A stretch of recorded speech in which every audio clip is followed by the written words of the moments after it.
A propósito de Julio Grondona, ¿se sorprendió por los contenidos de los audios que circularon y están siendo escuchados por todo el mundo entre el presidente de AFA y Marcelo Tinelli?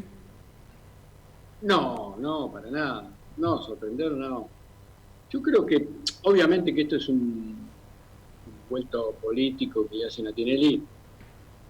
Me da la impresión que eligieron, digamos, una conversación para aquellos que están dentro del fútbol bastante light, porque lo que hace Tinelli es pedir que no le manden a Ceballos.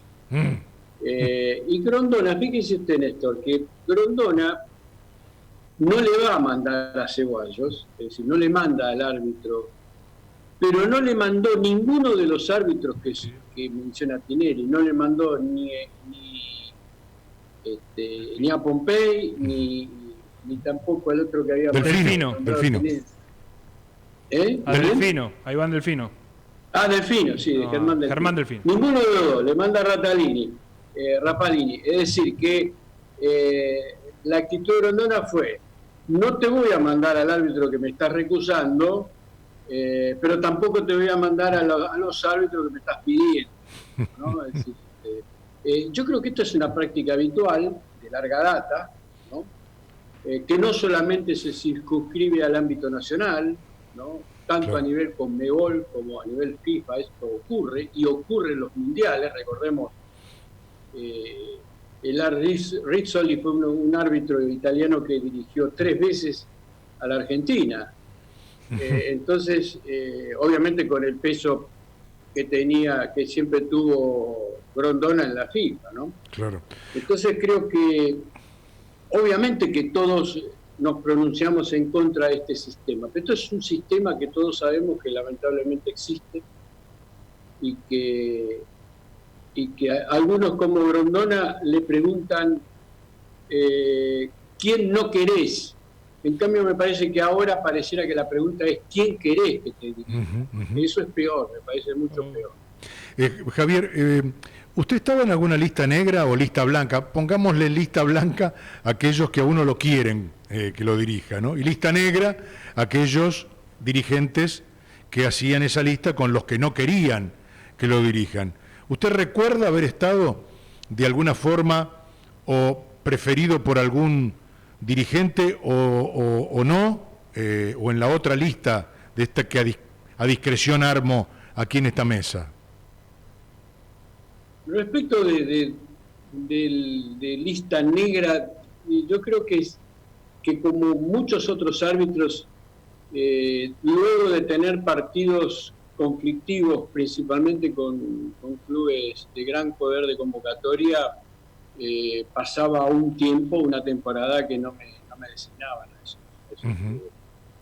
Respecto de si tomé conocimiento de que algún club tenía simpatía hacia mí para dirigir, mire, yo creo que los vulgarmente mal denominados equipos chicos, sí, los presidentes de esos clubes tenían cierta predilección para que yo los dirigiera. Y los presidentes de los clubes grandes, cuando le tocaba ser visitante también en el interior, también.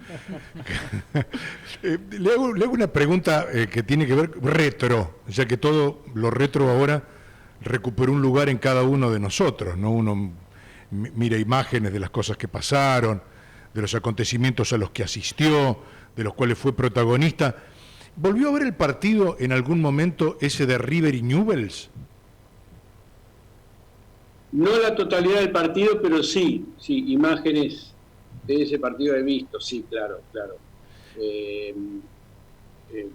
Siempre uno trata de recordarlo, porque muchas veces vio cómo son los recuerdos, ¿no? Que son historias de historias de historias, recuerdos de recuerdos de recuerdos, claro. Medio como que la mente muchas veces se engaña y trata de distorsionarlo.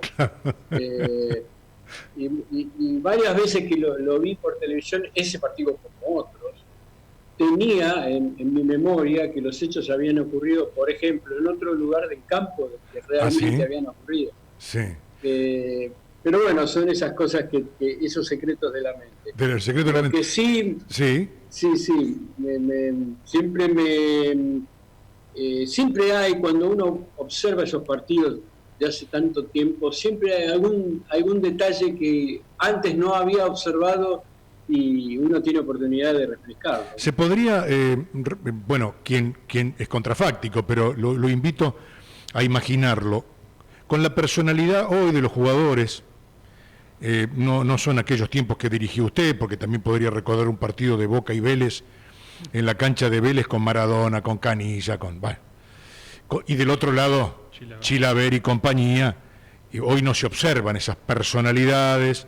¿Se podría volver a dar un partido con ese final en el que terminó, bueno, ese escándalo en el partido de River y Vélez? De River y Newell's, no River y Vélez. De River y Newell's. Sí, yo creo que ¿Sí? se podría llegar a dar, ¿no? En tanto y en cuanto, digamos, a ver, los jugadores son víctimas de la permisividad de los árbitros. Y digo víctimas porque obviamente los árbitros le permiten determinado tipo de prácticas que después sufren cuando cambian de medio, en el ámbito internacional principalmente, o cuando sobreviene la aparición de un árbitro que esas prácticas no las realiza y las sanciona, ¿no? Lejos de permitirlas, las sancionan. Entonces, la respuesta de los jugadores es automática, es de resistencia a que sea sancionado ese tipo de situaciones. Yo creo que eso forma parte de la especie humana, digamos, el acostumbramiento y la resistencia a todo tipo de cambio que atente contra las prácticas habituales. En el caso, digamos, de esos partidos hay que, obviamente, contextualizarlos y ubicarlos en el tiempo y espacio y darse cuenta que para aquellas épocas la relación árbitro con jugadores era bastante particular y muchos eran los improperios que le proferían los jugadores a los árbitros y a veces los árbitros a los jugadores. ¿Sí? Entonces, obviamente que yo me había formado en el fútbol del interior, en donde afortunadamente esas situaciones no se presentaban y lejos de permitirlo, uno la sancionaba como correspondía. Y cuando llegué a Primera División, realmente iban pasando los partidos y me llamaba poderosamente la atención la costumbre que tenían los jugadores, ¿no? Entonces la respuesta era es como una ecuación matemática. Cuando hay una falta de respeto hacia la investidura del árbitro, no queda otra cosa que la expulsión directa. Javier, Diego Marín lo saluda. Dos preguntas en una le hago. ¿Qué tal, Diego? Muy bien. ¿Cómo era su relación con Julio Grondona? Y si había estas charlas de Julio hacia usted, bueno, hacia los árbitros, pero en este caso le pregunto a usted, de contarle las decisiones que tomaba respecto a los arbitrajes.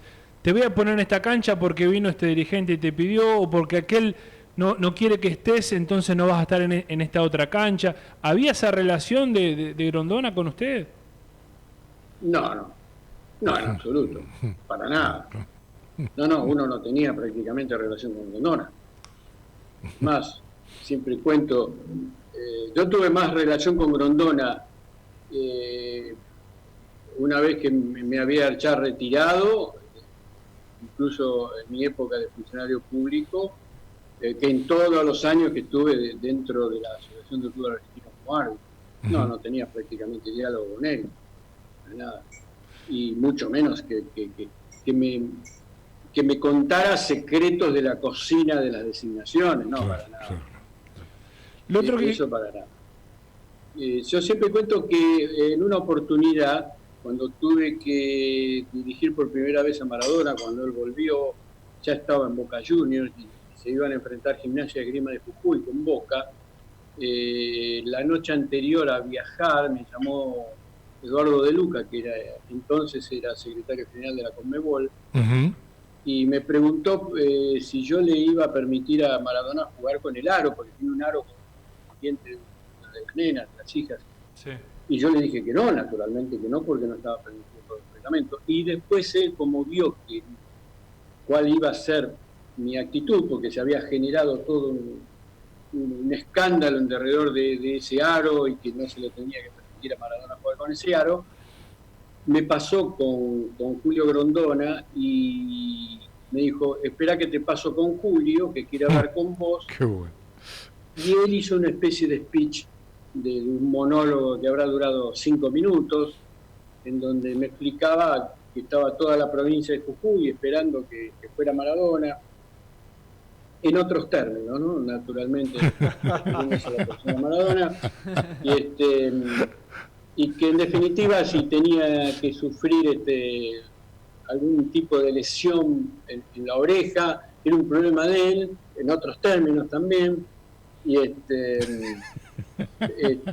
como yo no le contestaba, claro, me preguntó, me dice, bueno, entonces me quedo tranquilo que lo va a dejar jugar. Le dije, no va a jugar. Si no se saca el aire no puede jugar. Claro, quería adaptar el reglamento a Maradona. Ahí se terminó la conversación. Bueno, ¿y cómo, lo que no recuerdo es cómo jugó Maradona ese día? ¿Jugó o no jugó? ¿Jugó con el aro? Se sacó el aro. Claro. 2 horas antes del partido se sacó el aro. ¿Y qué le hizo algún reproche cuando se encontró con usted en el campo? No, nada. No, en absoluto, no. Yo nunca tuve problema con Maradona. Salvo en la cancha de Vélez. Más que el problema que todos vieron, nunca. Conmigo siempre se portó bien, hasta ese momento se portó bien. Después, bueno, obviamente se fue todo de madre, fue una noche tremenda esa, pero bueno, el fútbol es así. Pero yo nunca había tenido problemas con Maradona. No, para nada. Bueno, le hacemos la última porque tenemos algún riesgo que se pueda cortar el vínculo. Lautaro, sí. Sí, Javier, ¿qué tal? Buenas tardes. Le hago una pregunta más general, teniendo en cuenta su experiencia como árbitro. ¿Cómo ve el arbitraje nacional comparado con el arbitraje internacional, si querés yendo a Europa o a un fútbol más de élite, si se puede decir así? Digo porque aquí en Argentina sobre todo el arbitraje siempre está sobre la lupa, pero si vamos a la estadística, en los últimos 4 mundiales, 2 argentinos dirigieron las finales del mundo. Bueno, es una pregunta que requiere una respuesta. Voy a tratar de ser un poco sucinto, ¿no? Pero requiere de una respuesta muy extensa. Yo le voy a decir que mientras exista el trinomio Tobillino, Bassi y Beligoy, estamos al horno, con papa y un limón en la boca. El arbitraje argentino está escribiendo una de las peores páginas de toda la historia. Y estas 3 personas, principalmente Tobillino, que es quien maneja los hilos de las designaciones, principalmente también, valga la redundancia, del interior del país, y en el fútbol del ascenso, ha generado ciertamente un impacto muy negativo, claro, no solo en el presente, sino en las futuras generaciones, en las futuras promociones que habrán de aparecer en el fútbol de árbitros, ¿no? Entonces creo que todo esto, obviamente que lejos de encontrar una solución a estas dificultades, tanto Tobillino como Bassi y Beligoy forman parte de ese problema, entonces están muy lejos